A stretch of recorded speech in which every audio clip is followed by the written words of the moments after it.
En même temps, faites-nous connaître vos réactions à l'émission, vos questions, vos commentaires, vos conseils. Et chaque fois, nous avons des téléphones, des gens qui nous disent, quelqu'un a appelé la semaine dernière pour dire, moi, c'est une question que j'aimerais poser. D'autres, j'aimerais faire un commentaire ou j'aimerais donner un conseil. De temps en temps, quelqu'un a appelé, et ça nous réjouit beaucoup. Ce n'est pas arrivé très, très fréquemment, mais lorsque ça arrive, non seulement les anges se réjouissent, mais nous aussi, de l'équipe Toute la Bible en parle, lorsque quelqu'un dit sincèrement, j'ai reçu Jésus-Christ comme mon sauveur personnel. C'est la chose que nous aimerions entendre. Et vous allez voir que vous soyez jeune ou plus âgé, Jésus-Christ frappe à la porte. Je me tiens à la porte, dit-il, et je frappe. Si quelqu'un entend ma voix et ouvre la porte, j'entrerai chez lui. Le Seigneur est à la porte aujourd'hui, comme il a été un jour à la porte de ces jeunes, et nous vous invitons à le laisser entrer dans votre vie, afin qu'il se sente chez lui, en vous. Eh bien, il me fait vraiment plaisir d'accueillir ces jeunes. Bonjour. Bonjour. C'est un plaisir de vous accueillir ici à Toute la Bible en parle. À vos marques, prêts, partez, on y va. On va pouvoir s'entretenir ensemble, nous entretenir des choses qui vous tiennent vraiment à cœur. Et puis, on va commencer avec Marc. Nous avons des jumeaux, donc je dois regarder la couleur là, du gilet et de la chemise pour ne pas me mélanger ici. Mais vous êtes habitués à ça, sans doute. Ah oui. Et puis, vous avez même déjà joué des tours, j'ai appris. Pas des tours qui font mal, mais juste pour vous amuser un petit peu. Oui. Oui, pour le fun, comme on dit. Marc, dis-nous ce que tu fais. En quoi es-tu engagé de ce temps-là? Maintenant, je suis en secondaire 4. J'ai 15 ans et je vais à la polyvalente du Mont-Bruno et je me dirige vers les sciences de la santé. Très bien. Bon succès, Marc. Merci. Et on va passer maintenant à cette première question. C'est vrai qu'il existe à l'heure actuelle dans le monde une vraie crise d'identité. Et tous les jeunes, vous vivez sans aucun doute cette crise-là. On se demande, je me souviens, ça fait pas tellement longtemps, Fernand Saint-Louis a déjà eu 17 ans, incroyable, hein, mais il a déjà eu cet âge-là. Et je me souviens qu'on passe par une crise là où on se demande, mais qui suis-je? Eh bien, qu'est-ce que ça signifie pour toi, Marc? Ouais. Moi, quand je pense au mot crise d'identité, je pense premièrement à quelqu'un qui ne sait pas de quelle nationalité qui vient, mais je veux dire, c'est plus quelqu'un qui sait pas, il est entre deux âges, il ne sait pas s'il est enfant ou il est adulte. Ah oui. Je dirais que quelqu'un qui est plus probable d'avoir une crise, c'est quelqu'un qui veut être libre de changer certains facteurs comme s'il est enfant ou adulte. Mais il faut savoir c'est quoi la liberté, c'est quoi être libre. On dit souvent que c'est faire ce qu'on veut. Mais je dirais que, comme exemple, j'ai déjà entendu dire que avec des feux rouges à un stop, à cause des feux rouges, on n'est pas libre. On arrête, mais il y a moins d'accidents. S'il n'y a pas de feu rouge, on est libre d'aller tout droit, mais il y a sûrement plus d'accidents. Il faut choisir entre être libre, entre parenthèses, ou libre. De quelle manière que tu le prends. C'est un très bon exemple en passant. Merci. Est-ce qu'il y a des jeunes qui expérimentent cette crise d'identité plus que d'autres? Ils se lancent dans la drogue et puis ils sont rebelles, l'alcool et ces choses-là. Arrivé au secondaire, on remarque assez la différence entre quelqu'un de 6e année et quelqu'un du secondaire 1, même si leur âge est pas mal rapproché.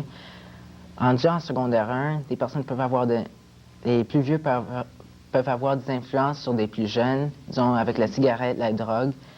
Ceux du secondaire 1, ils veulent ressembler au secondaire 5 ou 4. Ouais. Mais c'est une influence incroyable que ça sur les jeunes. Aussi, s'ils commencent à fumer ou à prendre la drogue, ils deviennent prisonniers de leur liberté. Oui. Et on va revenir peut-être là-dessus tantôt. On va laisser une chance à ton frère maintenant. C'est au tour de Tim. Ils se ressemblent beaucoup. Et Tim, qu'est-ce que tu fais, toi? Comme ton frère ou c'est tout à fait différent? C'est assez semblable. On est dans quelques classes ensemble. Je me dirige aussi vers la médecine. Vers la médecine? Oui. C'est ça ton désir pour l'avenir. On va passer tout de suite au vif de la question. Plusieurs jeunes tournent en rond. Je pense que c'est un fait. ils ont peu de rêves et puis ils pensent souvent au suicide. On dit que même le taux de suicide augmente dans certains pays. C'est frappant. Il y a toujours la drogue, comme on a mentionné avec ton frère Marc. Pour toi, Tim, où trouves-tu la sécurité dans ta vie? Pour commencer, j'ai une famille stable, il y a beaucoup d'amour. Ça fait ça aide beaucoup. Ça fait du bien d'entendre ça aussi. Oui. Je suis chanceux, je le réalise. Mais je le sais que si je fais des fautes, si je me trompe, si je fais des erreurs, j'ai toujours ma famille qui m'aidera, qui me supportera. Mais même si quelque chose arriverait à ma famille, j'ai toujours Dieu. Dieu, il est fidèle. Il dit qu'il sera avec moi tous les jours.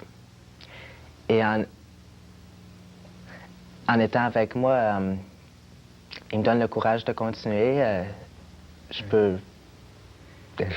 Le Seigneur se manifeste souvent par les parents, c'est vrai.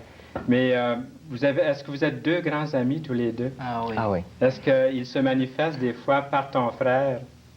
Est-ce que vous allez des fois ensemble raconter un problème et puis vous vous aidez spirituellement? C'est une question que vous vous attendiez pas à ce que je pose. Oui, c'est toujours plus facile à deux. Oui. On est du même âge, on se comprend plus peut-être que d'autres amis. Oui. On est souvent ensemble, alors ça aide. C'est merveilleux. Est-ce que vous avez en famille ce qu'on appelle le culte familial? Un culte en famille. Est-ce que vous avez... On en a déjà fait un peu, mais On n'arrive pas très régulièrement. Et puis dans votre vie personnelle, est-ce que je peux poser cette question-là? Parce que moi, chaque matin, j'essaie de trouver un temps, un certain nombre de minutes à prendre pour lire la Bible et comprendre ce que Dieu veut me partager. Puis tous les deux ensemble, vous surveillez dans une certaine façon. C'est bien. Eh bien, on va passer maintenant, je pense, c'est au tour de Martine. Et Martine, où en es-tu, toi, dans ta vie? Bien, moi, je suis aussi étudiante. Je vais à la polyvalente du Mont-Bruno avec Marc et Tim. Je suis en secondaire 5. Cette année, je finis. Et puis, l'année prochaine, j'ai l'intention d'aller étudier au cégep en sciences de santé. Oui. Et puis, tout à l'heure, tu vas nous parler de ce que tu es venu faire ici à l'émission Toute la Bible en parle, dans le passé. Mais avant, tu nous dis comment tu vis cette relation de chrétienne avec les autres de ton école. Bien, je peux dire que je partage beaucoup avec les autres. Je veux dire, j'aime le contact avec les autres. Puis j'aime beaucoup passer du temps avec mes amis. Puis je m'implique. Puis je me sens aussi acceptée avec eux. Oui? Oui, je me sens acceptée par eux. Puis je peux pas dire que ma relation a tellement changé.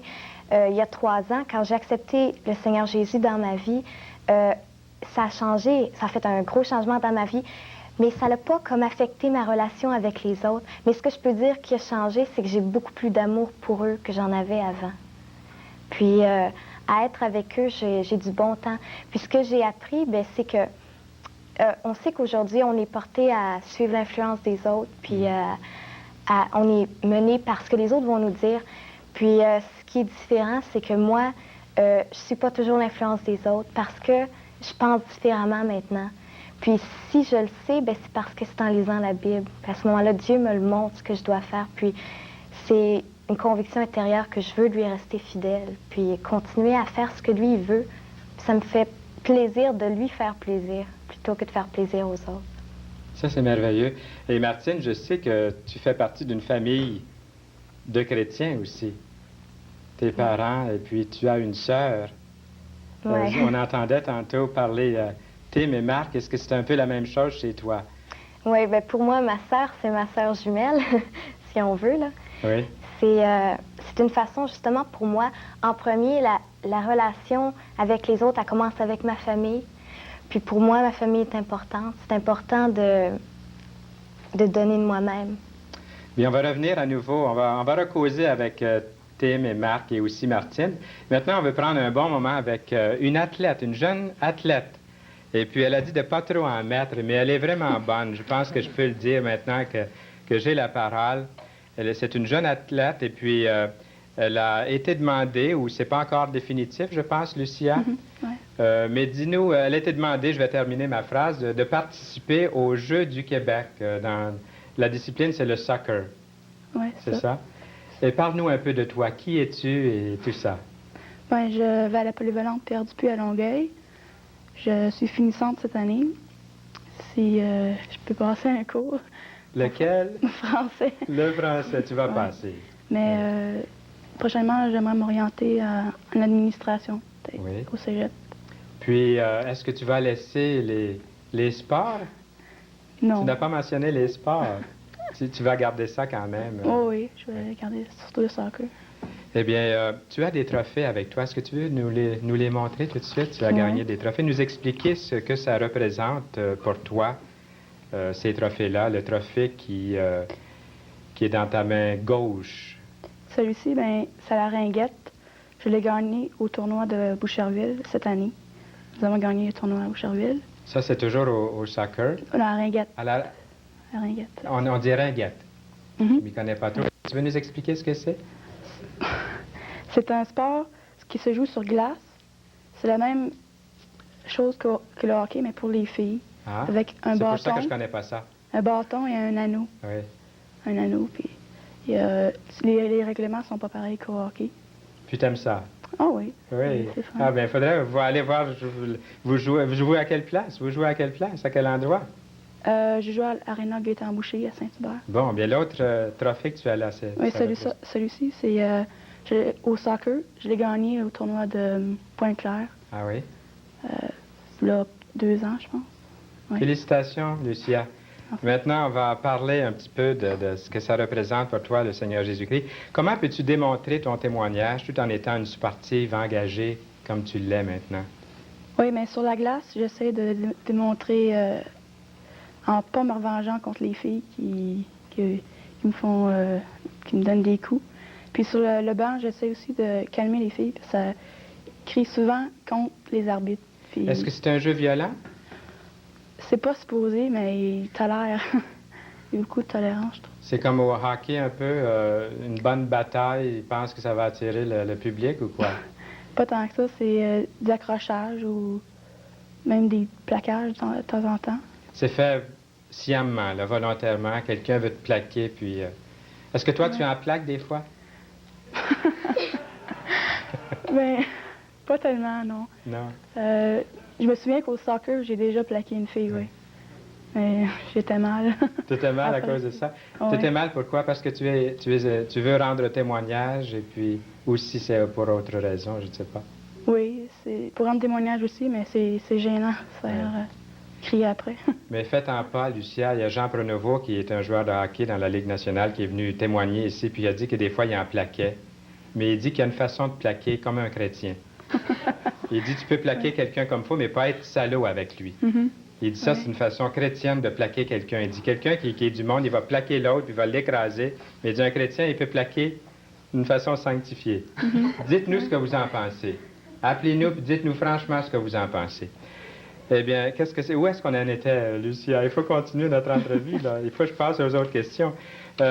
Est-ce que toi, Lucia, tu te vois vraiment différente à cause du fait que tu es chrétienne? Te vois-tu différente des autres? Si oui, si tu te vois comme... Je vois que tu te vois différente puisque tu as partiellement répondu à ça. Pourquoi es-tu différente des autres? Je suis différente des autres parce que j'ai accepté le Seigneur Jésus dans ma vie. Parce que je suis née dans une famille chrétienne, mais il a fallu que je fasse le pas. Pas à cause que j'ai accepté, que je suis née dans une famille C'est important, chrétienne. ça. Il faut que je dise oui, puis que je décide de vivre pour lui. Puis en le démontrant aussi aux autres. Est-ce que ça, tu en es vraiment convaincu de ça? C'est pas parce que tes parents croient que toi tu crois, c'est vraiment toi qui crois. Oui, c'est moi, j'ai fait le pas j'avais l'âge de 5 ans. Je me souviens encore. Et c'était bon. C'est intéressant ce que tu dis là. Je pense qu'on a une toute petite minute. Est-ce que tu t'en souviens? Oui, je me souviens. Ma mère nous avait conté l'histoire d'un monsieur qui était mort à la croix pour moi. Puis, je m'étais mis à genoux sur le lit, puis j'avais pleuré avec ma mère. Oui. Et, oui. Lucia, merci beaucoup et bon succès dans tous les sports. Nous allons maintenant à Marc. Il est en arrière, Marc, et puis nous avons encore des questions à te poser. Marc, as-tu des passe-temps que tu aimes faire particulièrement? Oui, Oui. Je trouve que c'est dans mes temps libres, si j'ai des temps libres, c'est bon de remplir ça avec des sports ou divertissements pour pas faire des choses que je regretterai plus tard. Ça remplit mes temps, j'ai pas besoin de prendre la drogue ou de cigarettes, même juste pour passer le temps. Comme sport, moi j'aime bien le camping sauvage. Oui. C'est partir peut-être 2 ou 3 jours en montagne avec sac à dos et nourriture. Et t'es vraiment dans le sauvage, tu vois toute la nature. Ensuite, quand je prends le temps pour regarder tout ça, je réalise que c'est Dieu qui a créé tout ça. J'ai aussi le temps d'apprendre plus sur les amis avec qui j'y vais. Dans mon cas, c'est ma famille, Tim et mes parents. Tu apprends beaucoup sur tes proches avec qui tu vas. C'est bon. Aussi, ça te rafraîchit complètement de voir toute la beauté qu'il peut avoir, les rivières, un peu de neige qui reste parfois. Ah, même l'hiver, vous allez vers le printemps? Environ en mai, il reste toujours un peu de neige en dessous 2 ou des 3 roches. jours? 2 ou 3 jours qu'on part, oui. Dans le froid, et puis... Oui. un dur. jour, il faudra t'inviter puis que tu nous dises comment est-ce qu'on survit en montagne, dans un lieu sauvage comme ça. Ouais. Je vois que ça t'apporte beaucoup. Oui, je dirais que, en plus de m'approcher avec ma famille, je peux apprendre à connaître Dieu encore plus à travers la nature. À travers la nature, je le vois, je pense, comment ça peut venir comme ça avec tout seul, mais sans un créateur. Alors, il faut qu'il y ait un créateur et je sais que c'est Dieu. Et ça m'apporte beaucoup. C'est merveilleux parce que tu es dans une famille chrétienne, tu as la parole de Dieu, tu vois des vies autour de toi qui sont au Seigneur. Et puis, dans l'Écriture, on lit que ceux qui n'ont pas la Bible, qui n'ont pas les autres, Dieu leur a donné leur conscience et la nature. Et toi, tu as tout ça plus la nature. C'est merveilleux. On va voir ton frère maintenant. Et Tim, nous avons des questions pour toi aussi. Une autre question, en tout cas. As-tu des buts précis, Tim, dans ta vie? Des buts peut-être qui sont à court terme ou à long terme? Tu voudrais nous en parler? OK. Plus dans les médias, j'aimerais bien visiter de la parenté, de la famille en Europe. En effet, est-ce que vous avez de la famille en Chine? Parce que je sais que ton père est né en Chine. Oui. On a de la famille qui vient de revenir de Chine. Ils étaient là pour un bon nombre d'années. Je ne sais pas s'il en reste. Puis tu ne sais pas si tu iras en Chine. C'est une possibilité, j'ai déjà pensé à ça. C'est ton grand-père, votre grand-père, qui a œuvré en Chine. Ça fait plusieurs générations qu'il y a quelqu'un de notre famille en Chine. Votre père a fait de grandes choses. Votre grand-père, votre père aussi. Oui. Mais on est ici pour parler de Tim. J'allais juste dire entre parenthèses que dernièrement, j'ai rencontré quelqu'un à Halifax que votre grand-père avait conduit au Seigneur. Et puis, il était ancien dans une assemblée là-bas à Halifax. Qu'est-ce que tu allais dire, Tim? OK. Plus à long terme, oui. Comme j'ai déjà dit, je vais étudier en médecine, si je le peux. Mais en tant que médecin, je voudrais travailler non pas dans les villes où il y a déjà trop ou presque trop de médecins, mais je voudrais travailler où il y a un besoin, un vrai besoin. Comme ça, je pourrais aider à fonder une église ou partager la parole de Dieu avec où il y a moins de personnes. Je trouve ça beau ce que Tim est en train de dire, parce que il y a des pénuries de médecins un peu partout, ici même au Québec. Il y a des endroits assez reculés, là où personne ne veut aller. Puis ça, que ça sert de leçon, ce que tu viens de dire, pour plusieurs qui voudraient aller ailleurs pour défricher. Merci beaucoup, Tim. Et puis on termine avec Martine. Qu'est-ce qu'on a comme question pour toi? Que fais-tu pour répandre la parole de Dieu, Martine? Et comment fais-tu pour communiquer ta foi aux autres? Bien, moi, ça rejoint un petit peu dans le sens de Marc. Pour moi, c'est ma façon de parler du Seigneur aux autres, puis de leur témoigner ce que je ressens à l'intérieur. C'est comme un hobby pour moi, c'est un loisir aussi. En même temps, c'est en chantant. Est-ce que tu veux nous montrer? Ouais. Vous avez même fait une cassette. On peut la montrer à la caméra, je pense. Ça, c'est une cassette qu'on a faite ensemble, moi et ma famille. Et puis, ça s'intitule Jésus t'aime. Oui, et puis n'importe qui voudrait se la procurer, c'est facile, dans les librairies, on peut l'avoir. Merci beaucoup, Martine, pour cette cassette. Moi, je l'ai à la maison, et puis j'aime beaucoup ce que vous faites, et continue à nous dire ce que tu allais dire. Vous êtes venu ici à l'émission, même, chanter. Oui, c'est ça, on est venu à l'émission, c'est pour présenter des chants que... Il y en a qu'on a composés, puis il y en a aussi qui sont déjà composés, qu'on interprète. Puis ce que j'aime faire là-dedans, c'est vraiment exprimer aux gens qu'est-ce qu'il y a à l'intérieur de moi, parce que ce que je ressens, c'est la paix, c'est la joie, mais surtout, c'est l'amour de Dieu. C'est l'amour de Dieu que j'aimerais transmettre aux autres à travers ça. Puis c'est pas seulement... des fois, on va dire... c'est les autres qui te poussent à faire ça, c'est les autres qui veulent que tu fasses ça. Mais moi, c'est vraiment à l'intérieur. C'est personne qui me dit « fais ça », mais c'est parce que c'est à l'intérieur de moi, puis je l'exprime à l'extérieur. Ça devient normal de vouloir l'exprimer. Eh bien, c'est merveilleux. On a eu un temps fantastique ensemble. Vous avez eu à peu près 5 minutes chacun. Même Lucia a eu 5 minutes. Puis puisque ça paraît pas comme 5 minutes que Lucia a eu, on va la garder pour le mot de la fin. Vous êtes d'accord? On va revenir tantôt pour le mot de la fin. Prépare-toi pour quelque chose, Lucia, qui dure à peu près 15 secondes.